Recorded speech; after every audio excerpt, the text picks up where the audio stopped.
what we've sought to do with our transfer. Lord Strasburger. To ask the question standing in my name on the order paper. My Lords, new regulations come into force on the 6th of April this year, which will end unsupervised high-stake gambling on fixed odds betting terminals.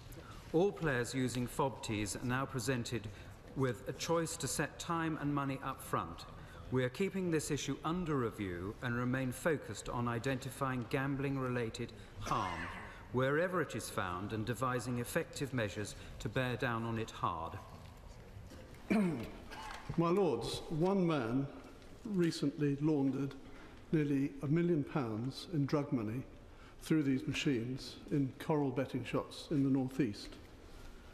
Could my noble friend, the Minister, explain why the government's rather feeble plan to set the maximum stake to £50 or £100 will make any difference at all to money laundering or to the extensive gambling addiction that these machines cause, given that of those staking just a quarter of the proposed new maximum limit, of them 4 out of 5 show signs of problem gambling?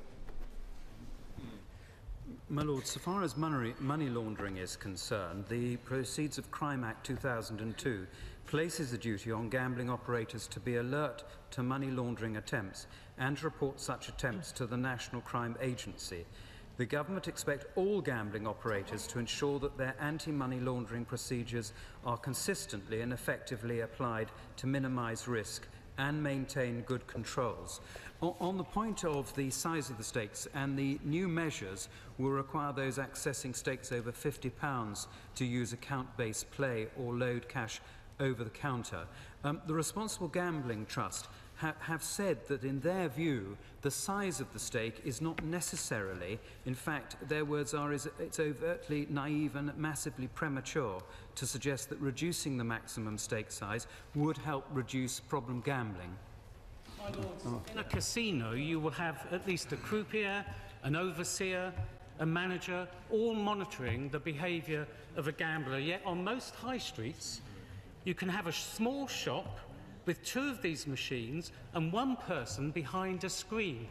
Does the noble Lord the Minister seriously believe that the assurances given by the bookmakers can be met in terms of monitoring problem gambling?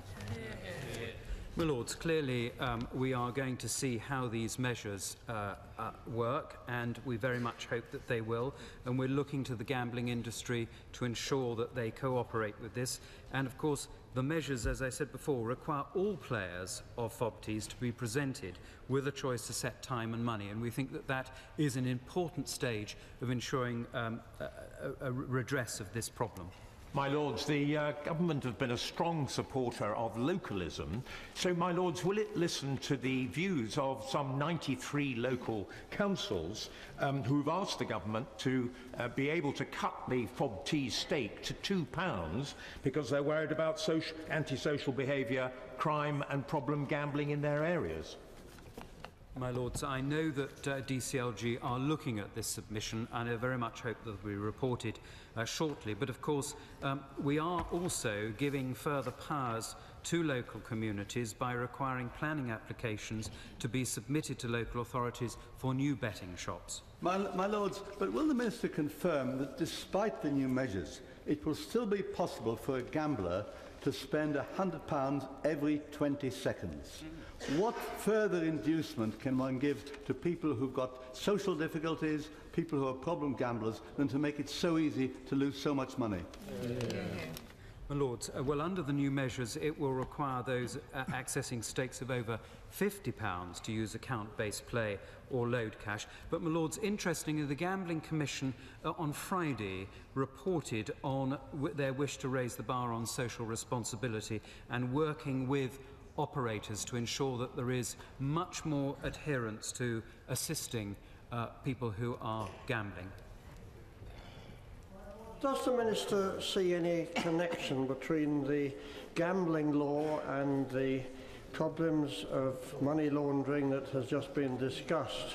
with what happened with HSBC 5 years ago, when Lord Green apparently was running the shop and 5 million Swiss francs were handed over in a plastic bag as cash.